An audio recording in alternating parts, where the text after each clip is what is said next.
एका शाळेचा पट आहे 1600.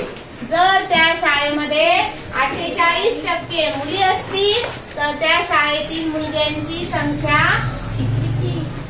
बघा, दिलेल्या उदाहरणामध्ये बऱ्याच गोष्टी आपल्याला सांगितलेल्या आहेत. एक म्हणजे शाळेचा पट आहे, एकूण पट आहे 1600. किती पट आहे शाळेचा? 1600. आता पट म्हणजे काय? एकूण मुलं आणि मुली किती आहेत? 1600. त्यापैकी 48% काय आहेत? मुली आहेत. एकूण मुलं जर 100 असतील शाळेतले तर त्यापैकी 48 मुली. मग हे झालं मुली म्हणजेच 48. 100 पैकी 48 म्हणजे 48 किंवा 48% म्हणजे 100 पैकी 48 कोण आहे? मुली. तर मग 100 पैकी उरलं कोण? 52 मुलं. म्हणजे किती टक्के मुलगे आहेत?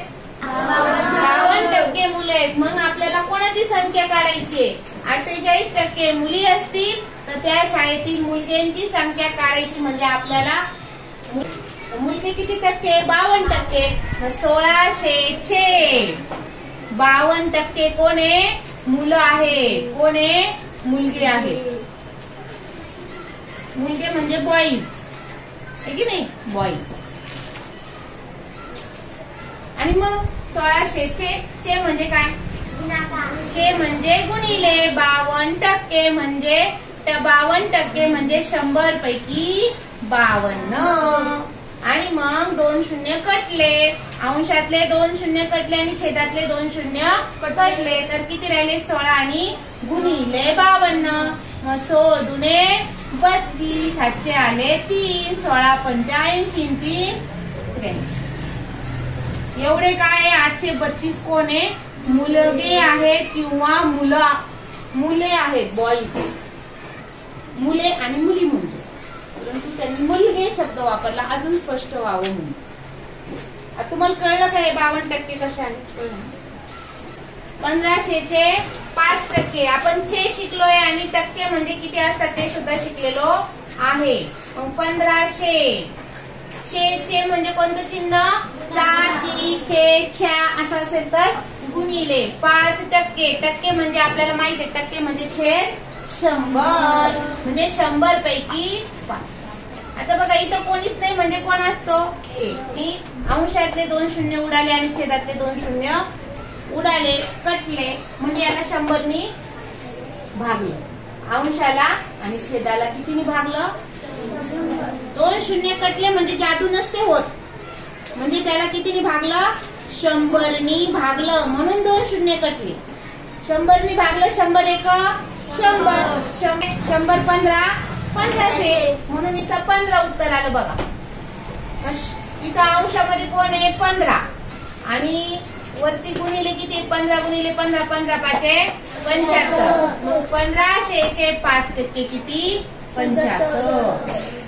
क्लिअर? समजलं? बघा 2018 ला आलेलं उदाहरण आहे 9900चे 9%. परत लक्ष द्या. 9900चे 9%. 99चं गंमत केलेली तर सगळे 99 दिसतात तर बरेच जण संख्या लेखन करताना चुकतात. म्हणजे शांततेने वाचा. 9900चे इथपर्यंत लक्षात ठेवा. चे म्हणजे गुणिले 9900. 9900 चे म्हणजे गुणिले 9% म्हणजे 9%. टक्के म्हणजे छेद 100. ओके. आता याचा गुणाकार करायचा आपल्याला. सरळ रूप द्यायचं याला. अंशातले 2 शून्य कटले, छेदातले 2 शून्य कटले म्हणजे राहिले अंशात राहिले 99 गुणिले 9. मग 9 ने 99 ला गुणलं. 9 9 81. हातचे आले 8. मग 9 ने या 9 ला गुणलं. 9 ने या 9 ला गुणलं. 9 9 81 आणि 8 किती होतात? 89. 9900चे 9% किती आले? 891. किती साली आलेलं उदाहरण आहे? 2018. 1250चे 12%. आता बघा बऱ्याच वेळा काय होतं, हे 1250 बनवायला मुलांना अडचण येते. तर 1250 कोणाचे? 12.5 कोणाचे? शेचे. शे म्हणजे कोण? 100. मग आता इथं बघा 12 म्हणजे किती? अर्धा आणि हा किती? 12 कोणाचा? शे. 1200 अधिक 1200 आणि 150 म्हणजे 50. तर किती झाले 1250 म्हणजे 1250 आपले तयार झालेले आहे. चे म्हणजे काय गुणिले किती टक्के 12% म्हणजे छेद 100. 12% म्हणजे छेद 100. बघा 1 शून्य कटला 1 शून्य कटला. 12 आणि 10 ला कुणी भाग जातो 2 नी. बेस बे पंच आणि 5 नी 125 ला भाग जातो का 5 दुने 10 5 5 25. सांगा बरं 25 किती अंशाचा गुणाकार 25 150 150. आता बघा 200च्या शेकडा 10 मधून 10 वजा केल्यास तर किती उरतात. किती सालचं उदाहरण आहे. बऱ्याच जणांना मग हे उदाहरण कळलं नव्हतं. मी समजून घ्या. 200च्या च्या म्हणजे चाची छे असेल तर काय चिन्ह वापरतो गुणिले शेकडा 10. शेकडा 10 म्हणजे 100 पैकी 10 म्हणजेच 10%. बघा शेकडा 10 या शब्दाचा अर्थ शेकडा 10 म्हणजे 100 पैकी 10 किंवा 10%. किंवा 10%. लक्षात. आता बघा 2 शून्य कटले. अंशातले 2 शून्य कटले. छेदातले 2 शून्य कटले. किती राहिले 2 गुणिले 10 म्हणजे किती आले 20. पण हे उदाहरण अर्धच झाले. 200च्या शेकडा 10 एवढंच उदाहरण आहे. मधून किती वजा करायचे पुढचं राहिले. किती वजा करायचे 10. किती उत्तर आलं मग किती उरले 10 उरलेले आहे. आता जसं मग पहिल्या उदाहरणात 9 ची गंमत होती तशी या उदाहरणात कितीची गंमत झाली 10 या शब्दाची गंमत. आणि कधी कधी त्यामुळे एक संख्या सुटून जाऊ शकते. म्हणून थोडं थोडं घेऊन उदाहरण सोडवायचं. 2022 सालचं आतापर्यंतचं आपलं हे तिसरं उदाहरण आहे शेकडेवारीचं. बघा शेकडेवारीला किती उदाहरण आले आतापर्यंत 3 उदाहरण झालेत सोडून आपण. हे तिसरं 2022. पुढील पैकी कोणते विधान विधान म्हणजे दिलेल्या पर्यायापैकी जे काय दिलेले ते विधान अचूक आहे. या अचूक शब्दाला बरेच जण चुकतात. चूक म्हणजे चूक. चूक म्हणजे चूक आणि अचूक म्हणजे बरोबर. म्हणजे आपल्याला याच्यामध्ये काय शोधायचंय बरोबर शोधायचंय. आता आपण पर्याय लिहिताना जागा सोडलेली बघा. का सोडली कारण आपल्याला प्रत्येक उदाहरण चेक करायचंय. चूक आहे का बरोबर आहे. चूक आहे का अचूक आहे. मग आता पहिलं आहे 25%. 25% म्हणजे काय 100 पैकी 25 किंवा 25चा छेद 100. मग आता इथं 25चा छेद 100 आहे का उत्तरामध्ये. त्यांनी दिलेले उत्तर बरोबर आहे का नाही म्हणजे चूक आहे. म्हणजे इथं काय मारायची डायरेक्ट मुली.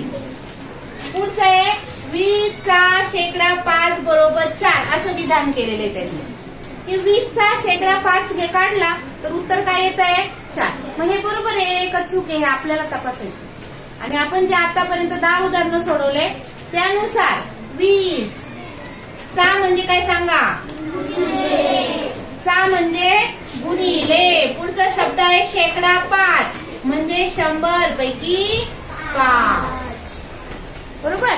आता याचं संक्षिप्त रूप करायचं. 1 शून्य कटला छेदातला अंशातला 1 शून्य कटला.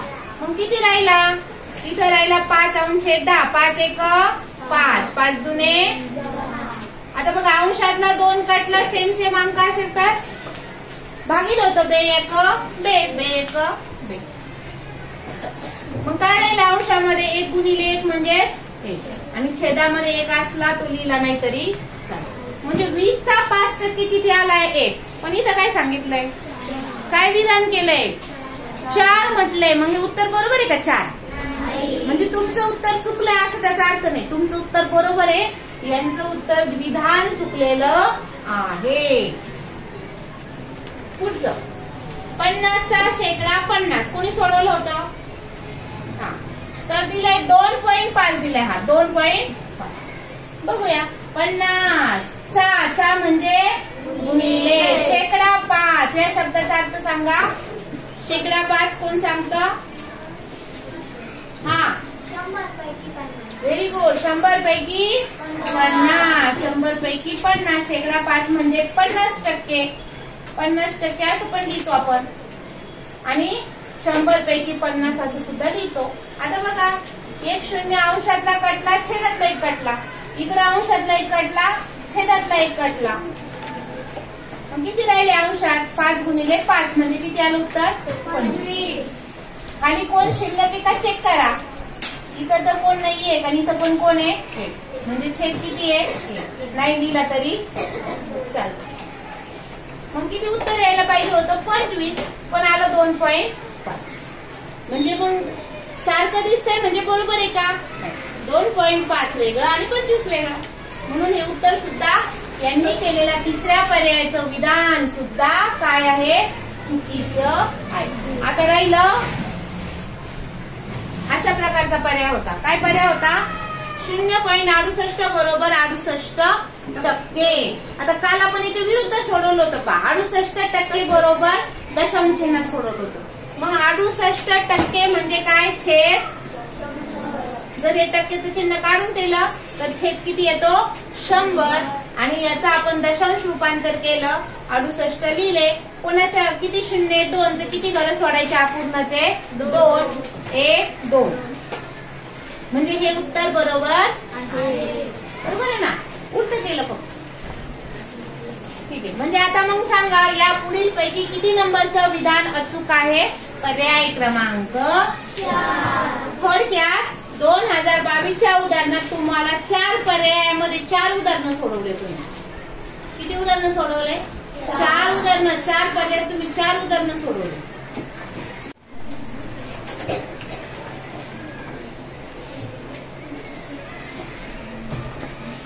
2020 साली आलेले उदाहरण आहे. एका शाळेतील विद्यार्थी होते 2300. एका शाळेतले 2300 विद्यार्थ्यांपैकी 70% विद्यार्थी दररोज सूर्यनमस्कार घालतात. तर किती विद्यार्थी सूर्यनमस्कार घालत नाही? या पद्धतीचं उदाहरण आपण एक सोडवलेलं आहे. तर 70% विद्यार्थी सूर्यनमस्कार घालणारे विद्यार्थी किती आहे? सूर्यनमस्कार घालणारे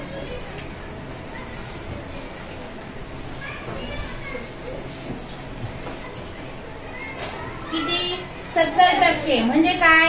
100 पैकी, म्हणजे 100 पैकी किती विद्यार्थी घालतात सूर्यनमस्कार? 70. मग न घालणारे किती आहे? न घालणारे विद्यार्थी सूर्यनमस्कार 100 पैकी जर 70 विद्यार्थी सूर्यनमस्कार घालत असतील तर 100 पैकी किती विद्यार्थी घालत नाही? 30 विद्यार्थी घालत नाही. 100 पैकी 30 विद्यार्थी सूर्यनमस्कार घालत नाही. 100 पैकी 30 म्हणजेच 30. आपल्याला उदाहरणातलं निम्म उत्तर मिळालेले आहे का 70% घालताय आणि 30% सूर्यनमस्कार घालत नाही. पण विद्यार्थी किती? 100 आहे का? नाही. 2300 पैकी किती घालतात? 70% घालतात. तर 2300 पैकी किती घालत नाहीत? 2300 पैकी किती घालत नाही? 2300चे 30% विद्यार्थी सूर्यनमस्कार घालत.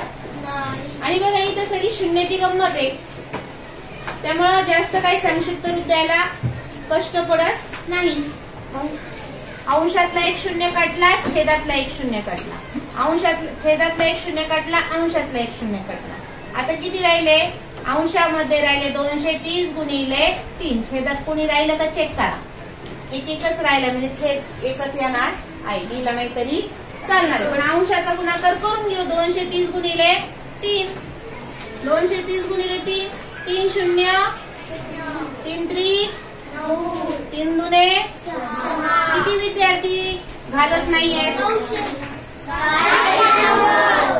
690 विद्यार्थी सूर्यनमस्कार घालत नाही. ते प्रमाण किती टक्के आहे? 30% आहे. म्हणजे 30% विद्यार्थी 2300चे 30% किती?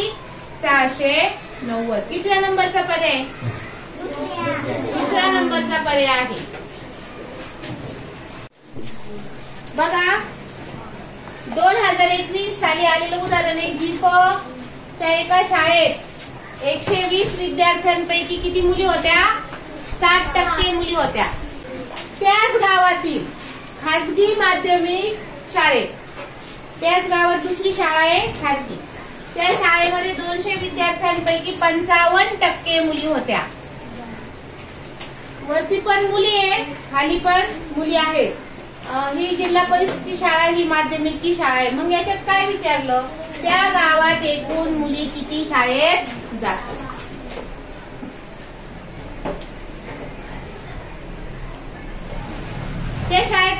त्या गावात शाळेत जाणाऱ्या एकूण मुली विचारल्या.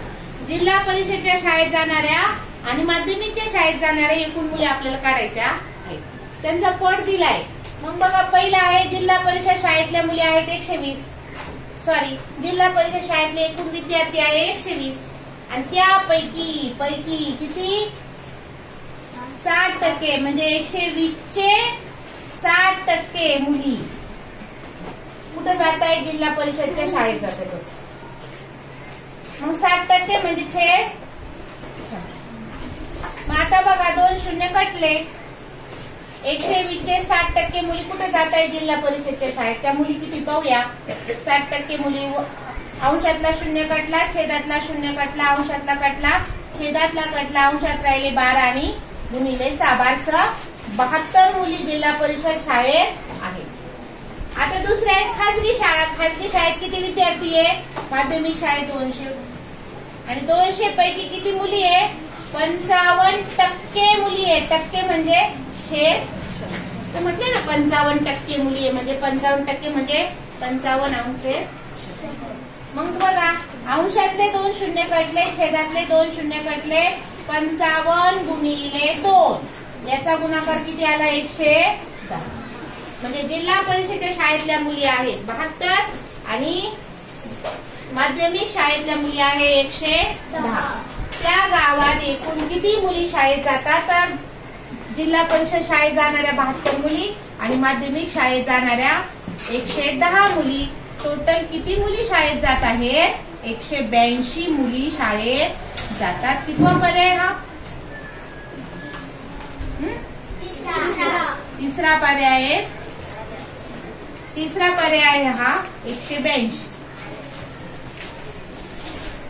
बरोबर समजलं का सगळ्यांना. करणार तुम्ही काय करणार. किती सालचं उदाहरण आहे सांगा. 2019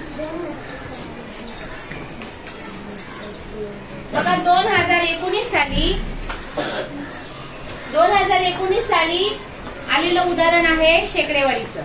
उत्कर्ष सहकारी संस्था. बघा, हे उदाहरण खूप मोठं दिसत होतं, पण याच्यात एका संस्थेचं नाव आहे ते खूप मोठं टाकलेलं आहे, त्यामुळे घाबरण्याची काही गरज. उत्कर्ष सहकारी संस्था हे एका बँकेचं किंवा संस्थेचं नाव आहे. त्याची काय आहे, वार्षिक सर्वसाधारण सभा आहे, म्हणजे थोडक्यात आपण म्हणायचं सभा आहे. त्या सभेला किती सभासद, एकूण सभासद किती आहे, 2240. एकूण सभासद किती आहे, 2240. त्यापैकी स्त्रिया किती आहे, 35% स्त्रिया भागधारक आहे. शेअर होल्डर म्हणतो आपण, त्यांनी शेअर घेतलेले ते त्या संस्थेचे काय असतात, सभासद असतात. किती टक्के स्त्रिया आहेत, 35% स्त्रिया भागधारक उपस्थित आहे. कोण, स्त्रिया. किती टक्के स्त्रिया उपस्थित आहे, होत्या. 35% स्त्रिया उपस्थित होत्या. जर सभेला 100% भागधारक उपस्थित होते, 100% म्हणजे एवढे भागधारक आहे 2240, एवढेचे एवढे 100% उपस्थित होते. त्यापैकी किती स्त्रिया होत्या, 35% स्त्रिया उपस्थित होत्या. तर पुढचा प्रश्न आहे, तर संस्थेच्या सहसा म्हणजे सर्वसाधारण सभेला किती पुरुष भागधारक उपस्थित होते. 2240 एकूण 100% उपस्थित म्हणजे 2240 पैकी 2240 लोक उपस्थित. त्यापैकी किती टक्के स्त्रिया आहेत, 35% स्त्रिया उपस्थित आहे. मग पुरुष किती टक्के, जर स्त्रिया 35% आहेत तर पुरुष किती टक्के, 65%. म्हणजे 100 पैकी जर 35 स्त्रिया उपस्थित आहे म्हणजे 100 पैकी उरलेले कोण आहेत, पुरुष आहेत. म्हणजे 65% कोण आहे, पुरुष उपस्थित आहे. मग बघूया आपण किती उपस्थित आहे. एकूण 2240 चे 65 टक्के. मग 1 शून्य कटला 1 शून्य. हा असाच ठेवला. यांचा गुणाकार केल्यानंतर पॉइंट दिला तरी चालतो. 2224 गुणिले 65. किती आला गुणाकार सांगा. 14,000. कोणाकोणाचा आला हा? नक्की आला गुणाकार, नक्की आला. मग आता इथं 14,560 तर खूप मोठा आकडा आहे, पण छेदात किती आहे? 10 राहिलेले आहेत बघा. इथं दिसतंय ना, कारण आपण एकच शून्य कटला होता. मग 1 शून्य कटला, हा 1 शून्य कटला, किती आले? 65% म्हणजे किती आले? 1456. कितवा पर्याय?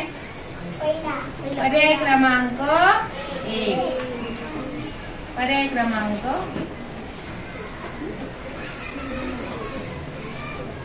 समजलं का?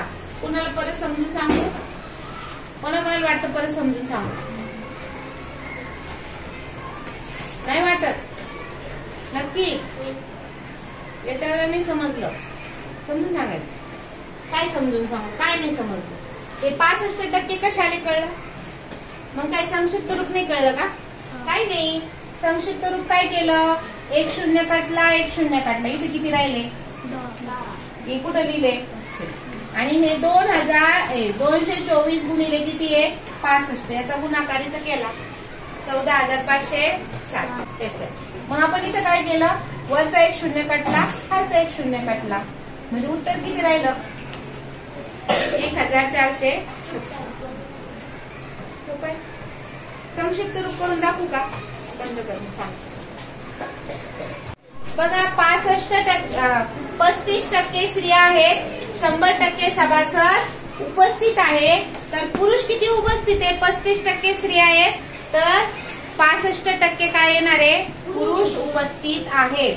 मग एकूण लोक किती आहेत? 2,240 चे 65%. काळजीपूर्वक लक्ष द्या. मग आता इथं अंशातला 1 शून्य कटला, छेदातला 1 शून्य कटला. वरती किती आहे? 65. खाली किती आहे? 10. या दोघांना कोणी भाग करतो? कोणतं सूत्र आहे? कोणती कसोटी लागली इथं? 5. 5 ने याला गुणलं, भागलं. 5 दुने 5 एक, बाकी राहिली 5 त्रिक 15.